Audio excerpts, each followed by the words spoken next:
നമസ്കാരം, ഞാൻ ഡോക്ടർ അനിൽ. പുതിയ ഈ വീഡിയോയിലേക്ക് നിങ്ങൾക്ക് ഏവർക്കും സ്വാഗതം. കേരള പബ്ലിക് സർവീസ് കമ്മീഷന്റെ നോട്ടിഫിക്കേഷൻ ആണ് ഇന്നത്തെ വീഡിയോയിൽ ഷെയർ ചെയ്യുന്നത്. 2023 ഡിസംബർ 15 കേരള ഗസറ്റിലാണ് ഇതിന്റെ ഡീറ്റെയിൽസ് വന്നിട്ടുള്ളത്. ഇതിലേക്ക് ഓൺലൈനായിട്ട് അപേക്ഷിക്കാനുള്ള അവസാന തീയതി 2024 ജനുവരി 17 ആണ് എന്ന കാര്യം പ്രത്യേകം മനസ്സിലാക്കുക. കേരള പബ്ലിക് വർക്ക്സ് ഡിപ്പാർട്ട്മെന്റിലെ ഇലക്ട്രിക്കൽ വിങ്ങിലേക്ക് ലൈൻമാൻ ഒഴിവുകളിലേക്കാണ് ഇപ്പോൾ അപേക്ഷ ക്ഷണിച്ചിരിക്കുന്നത്. ആലപ്പുഴ ജില്ലയിലേക്കാണ് ഒഴിവുകൾ. ഇതേക്കുറിച്ചുള്ള കൂടുതൽ കാര്യങ്ങളാണ് ഈ വീഡിയോയിൽ ഷെയർ ചെയ്യുന്നത്. നിങ്ങൾക്ക് ഈ കാര്യങ്ങളൊക്കെ പൂർണ്ണമായിട്ടും മനസ്സിലാക്കാനായിട്ട് വീഡിയോ മുഴുവനായിട്ട് കാണുക, കൂട്ടുകാർക്ക് ഷെയർ ചെയ്ത് കൊടുക്കുക. നമുക്ക് അതിന്റെ വിശദാംശങ്ങൾ പരിശോധിക്കാം.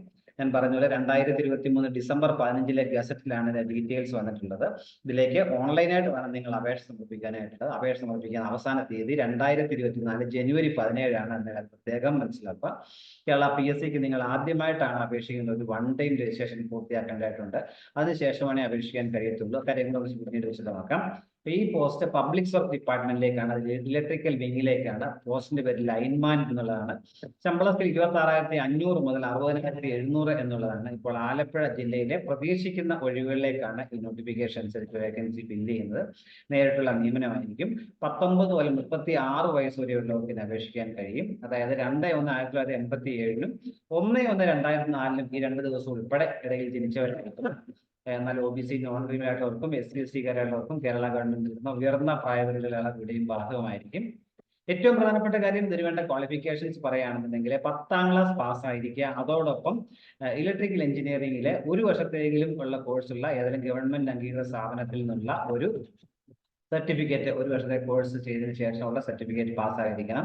അല്ലെന്നുണ്ടെങ്കിൽ city and gills examination electrical engineering ഉള്ള ലണ്ടൻ ഇൻസ്റ്റിറ്റ്യൂട്ട് അത് പാസ്സായിരിക്കുക. അല്ലെന്നുണ്ടെങ്കിൽ MGT അല്ലെങ്കിൽ KGT certificate higher electrical light and പവറിൽ ഉണ്ടായിരിക്കുക. അതും അല്ലെന്നുണ്ടെങ്കിൽ ഗ്രേഡ് 3 സർട്ടിഫിക്കറ്റ് ആ ഇലക്ട്രീഷ്യൻ അല്ലെങ്കിൽ ലൈൻമാൻ ആയിട്ട് ടെക്നിക്കൽ ട്രെയിനിങ് സെന്റർ എന്നുള്ള സർട്ടിഫിക്കറ്റ് ഉണ്ടായിരിക്കും. ഇതിലുള്ളവർക്ക് 10ാം ക്ലാസ്സിന് ശേഷം ഈ സർട്ടിഫിക്കറ്റ് ഏതെങ്കിലും ഒരെണ്ണം ഉള്ളവർക്ക് ഇതിന് അപേക്ഷിക്കാനായിട്ട് കഴിയും. നിയമം എങ്ങനെ അപേക്ഷിക്കാൻ പറ്റുമെന്ന് നോക്കാം. നേരത്തെ ഞാൻ പറഞ്ഞ പോലെ ആദ്യമായിട്ടാണ് നിങ്ങൾ കേരള PSCക്ക് അപേക്ഷിക്കുന്ന ഒരു 1 ടൈം രജിസ്ട്രേഷൻ പൂർത്തിയാക്കേണ്ടതായിട്ടുണ്ട്. അതിനായിട്ട് നിങ്ങൾ www.keralapsc.gov.in എന്ന സൈറ്റിൽ പോയിട്ട് നിങ്ങളുടെ ബേസിക് ഡീറ്റെയിൽസ്, പേര്, ഇമെയിൽ നമ്പർ, മൊബൈൽ നമ്പർ, അങ്ങനെ അടിസ്ഥാന വിവരങ്ങൾ കൊടുത്തു കഴിഞ്ഞാൽ ഒരു പ്രൊഫൈൽ ക്രിയേറ്റ് ചെയ്യാൻ കഴിയും. അങ്ങനെ ലഭിക്കുന്ന യൂസർ ID യും പാസ്വേഡ് ഉപയോഗിച്ച് നിങ്ങളുടെ പ്രൊഫൈൽ ഓപ്പൺ ചെയ്ത് നിങ്ങൾക്ക് എത്ര പോസ്റ്റ് വേണം പിന്നീട് അപേക്ഷിക്കാൻ കഴിയും. അതിനായിട്ട് നിങ്ങൾ നിങ്ങളുടെ പ്രൊഫൈലിൽ ഇപ്പോൾ യൂസർ ID യും പാസ്വേഡ് വെച്ച് ഓപ്പൺ ചെയ്യുക. നോട്ടിഫിക്കേഷൻ സെലക്ട് ചെയ്തതിനു ശേഷം കാറ്റഗറി നമ്പർ സെലക്ട് ചെയ്ത് ഈസി ആയിട്ട് അപ്ലൈ എന്ന് കൊടുത്തു കഴിഞ്ഞാൽ മൊബൈൽ ഉപയോഗിച്ച് പോലും നിങ്ങൾക്ക് PSCക്ക് അപേക്ഷിക്കാൻ കഴിയും. അതുപോലെ ആദ്യമായിട്ടാണ് 1 ടൈം രജിസ്ട്രേഷൻ പൂർത്തിയാക്കുന്നതെങ്കിൽ ഒരു നിങ്ങളുടെ ലേറ്റസ്റ്റ് ആയിട്ടൊരു പാസ്പോർട്ട് സൈസ് ഫോട്ടോഗ്രാഫ് കൂടി അപ്ലോഡ് ചെയ്യേണ്ടതായിട്ടുണ്ട്. ആ ഫോട്ടോയുടെ അടിയിൽ നിങ്ങളുടെ ഫോട്ടോ എടുത്ത തീയതിയും നിങ്ങളുടെ പേരും വ്യക്തമായിട്ട് ടൈപ്പ് ചെയ്ത് ചേർക്കേണ്ടതായിട്ടുണ്ട്. അപ്പോൾ ഒരിക്കൽ നിങ്ങൾ പ്രൊഫൈലിലെ ഫോട്ടോ അപ്ലോഡ് ചെയ്യുന്ന 10 വർഷത്തേക്ക് വാലിഡിറ്റി ഉണ്ടായിരിക്കും. പിന്നെ കേരള PSCക്ക് തികച്ചും സൗജന്യമായിട്ട് നിങ്ങൾക്ക് അപേക്ഷിക്കാൻ കഴിയും. അപേക്ഷാ ഫീസൊന്നുമില്ല. അതേപോലെ നിങ്ങൾ അപേക്ഷ സമർപ്പിക്കുമ്പോൾ ലഭിക്കുന്ന സത്യസന്ധമായ വിവരങ്ങൾ കൊടുക്കാൻ പ്രത്യേകം ശ്രദ്ധിക്കുക. അപേക്ഷ സമർപ്പിച്ചതിന് ശേഷം അതിൻ്റെ ഒരു പ്രിന്റ് ഔട്ട് എടുത്ത് സൂക്ഷിക്കുക. അതിനായിട്ട് നിങ്ങൾ നിങ്ങളുടെ പ്രൊഫൈൽ ഓപ്പൺ ചെയ്തിട്ട് മൈ ആപ്ലിക്കേഷൻ നിങ്ങൾ ക്ലിക്ക് ചെയ്ത് നിങ്ങൾക്ക് അതിൻ്റെ ഒരു പ്രിന്റ് ഔട്ട് എടുത്ത് സൂക്ഷിക്കാനായിട്ട് കഴിയും, അല്ലെങ്കിൽ സേവ് ചെയ്യാനായിട്ട് കഴിയും. അതുപോലെ നിങ്ങൾ ആധാർ കാർഡ് ഉള്ള ആളാണെങ്കിൽ ആധാറിന്റെ ഒരു കോപ്പി കൂടി നിങ്ങളുടെ പ്രൊഫൈൽ അപ്ലോഡ് വെച്ച് കഴിഞ്ഞാൽ പരീക്ഷ എഴുതാൻ പോകുന്ന സമയത്തോ ഇന്റർവ്യൂ സമയത്തോ ഒക്കെ നിങ്ങൾക്ക് ഒരു ID പ്രൂഫ് ആയിട്ട് ഉപയോഗിക്കാൻ കഴിയും. ഇതിലേക്ക് അപേക്ഷിക്കാനുള്ള അവസാന തീയതി 2024 ജനുവരി 17 ആണ് എന്ന കാര്യം കൂടി മനസ്സിലാക്കുക. www.keralapsc.gov.in എന്ന സൈറ്റ് വഴി വേണം അപേക്ഷിക്കാൻ. ഓൺലൈൻ അപേക്ഷകൾ മാത്രമേ സ്വീകരിക്കത്തുള്ളൂ.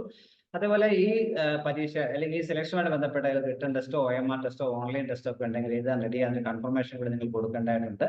അങ്ങനെ കൺഫർമേഷൻ കൊടുക്കുന്നവർക്ക് മാത്രമേ ഈ പരീക്ഷയ്ക്ക് 2 ആഴ്ച മുമ്പ് ഹോൾ ടിക്കറ്റ് ഡൗൺലോഡ് ചെയ്താലും പരീക്ഷ എഴുതാനായിട്ടും കഴിയുള്ളൂ എന്ന കാര്യം കൂടി മനസ്സിലാക്കുക. ആവശ്യപ്പെടുന്ന സമയത്ത് നിങ്ങൾ ആ കൺഫർമേഷൻ കൊടുക്കണം, മറന്നുകൊടുത്ത്.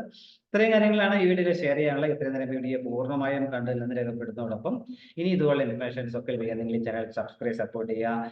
എല്ലാവർക്കും നല്ല കരിയർ ഉണ്ടാവട്ടെ. Thank you.